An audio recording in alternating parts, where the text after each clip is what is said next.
მოგესალმებით, დღეს უნდა მოვამზადო ესეთი უგემრიელესი ორცხობილები, რომელსაც შუაგულში შიგთავსად აქვს ქლიავის ჯემი. ორცხობილის მოსამზადებლად დაგვჭირდება ოთახის ტემპერატურის კარაქი, 2 ცალი კვერცხი, შაქარი, ვანილი, ეს ქლიავის ჯემი, ეს არის ლიმონის ცედრა და შესქელებული რძე. ასევე დაგვჭირდება ფქვილი, რა თქმა უნდა, სოდა და თაფლი.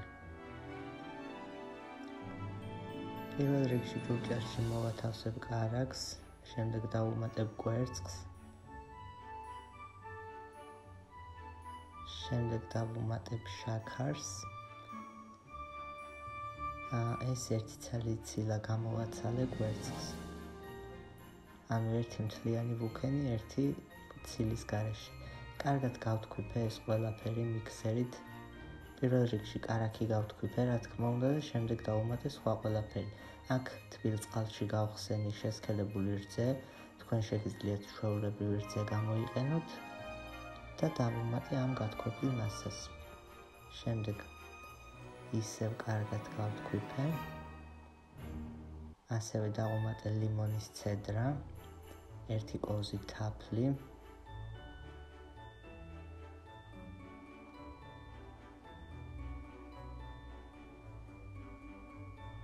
შემდეგ ქლიავის ჯემი გავხსენი ასევე თბილ წყალში და დავუმატე ამ მასას. ვანილი, 1 ცალი,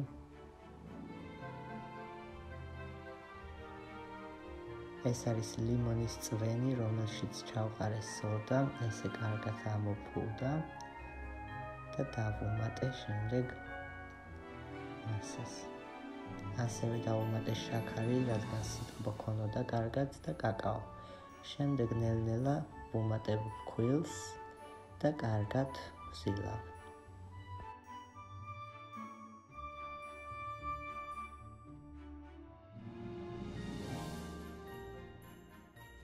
აქ დედაჩემაც მიიღო მონაწილეობა და ნახეთ როგორ კარგად ზილავს ცომს. ქალის ხელები მაინც სულ სხვა. ესე მოვზილე სქელი მასა და დავაყოვნე ცოტა ხანი, ასევე მოზილვისას გამოვიყენე ცოტა ზეთიც. შემდეგ მივეცი მრგვალი ფორმები, გამოვაცხვე და გამოვიდა ესეთი უგემრიელესი ორცხობილები.